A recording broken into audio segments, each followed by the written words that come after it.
need to use all three to generate metrics, because these services are what help the A&R person determine who's interested in your music. Okay? And these measure what they call fan passion. Your fans are not just listening to your music, they're engaging with the artist. And that's the value of Twitter and Facebook and Instagram, more so Twitter and Facebook and Instagram, is that your audience can interact with you. They can post comments, tell you what they think, tell you when they saw you. You know, if you're out in public, if you're doing a gig, you want to pose with them, you want them to repost your picture on their pages and tag you. That's vitally important. All that stuff generates tons and tons of statistics about you. And it makes it easier for a person to find you if they're doing a search engine search. So this is fairly important. Other data. Spotify, SoundCloud, YouTube. Is anyone, how many artists are in the room? Raise your hands, okay? Leave your hands up if you use all three of the things you see up there now. That's not bad. I'm on them, but I'm rookies up there. Well, getting on them is a start, but then of course you have to know how to use them. I'm not here today to teach you how to use them. That's like a whole other seminar. But if you're on there, that's a start. You have to know how to use statistics in these things.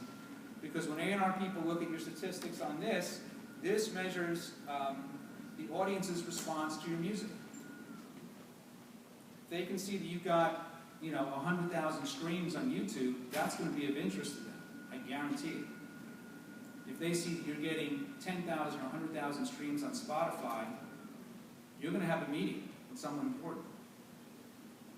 Now, what's great about this is, before all this technology came along, if you were an artist and you had a fan base, how did you get your fans to support you? How did you get fans to generate the statistics necessary to get a major company interested in you? Well, you had to tell them to go out and buy your record. Go out and buy my record. Go to Tower Records or the record store or wherever and buy my record. Or if you are in the iTunes generation, download my song.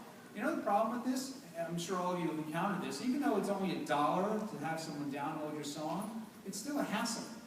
You're asking them to spend money to help you promote your career, and that's a barrier to entry. Well, the good news about Spotify or any of these services, it costs them nothing. It costs them zero. But it generates a statistic for the artist that is unbelievably vital for their survival. And so now all you have to do is tell your fans, go listen to me on Spotify for an hour. If you have a fan base of 5,000 names in the mailing list, and you get 10% of them, or 500, to listen to you for an hour a week, you're going to get a phone call. That's going to become important. How hard is that really to do? It costs them nothing. How does the record company find out that they are? We'll get to that. You're on page 6. I'm on page 2. Now, you're probably thinking, well, I can ask my friends to click on this and click on that. It doesn't really mean anything, because anyone who knows anything about social media and the internet knows you can hire companies, robots, to make fake accounts and make fake friends and stuff like that. And this is all true.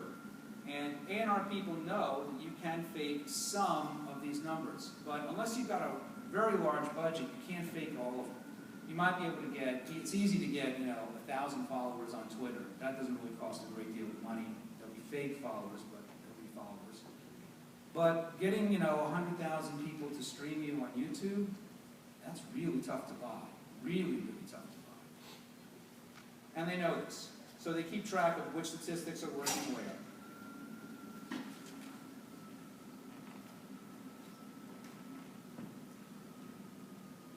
So, in the new paradigm, building data points will equal A&R interest. And you want to build real numbers before you go looking for deals. And if the numbers aren't strong enough, my suggestion would be to keep working at it. I know a lot of artists who come to me through my artist rights advocacy company and say, can you help us get a deal? And I look at their, the first thing I do is I go on the internet and I look at their numbers and I go, you're not ready for a deal. We want a major label deal. Listen to our music. I've listened to your music. It's great. Your music is great. This is top 40 stuff. You can sell 1 million. Absolutely. But your numbers suck. They're just not there yet. My advice, keep working at it. Keep getting higher numbers. Those numbers are everything. And also tell them to forget about albums. I lost a client last year because she was determined to release an album. And I said, I can't help you. Very few people buy albums anymore. You can record an album, absolutely. Record an album. It's cheaper to record 10 songs than to record 1 or 2 at a time and going back in the studio over and over again. I get that. Doesn't mean you have to release the whole album. I would put together a package of 3 songs and release 3 songs and do a campaign for that, and then another 3 songs, and then another 3 songs. And that's the way fans digest the music. He's shaking his head and he hates what I'm saying. Why do you hate what I'm saying? It's like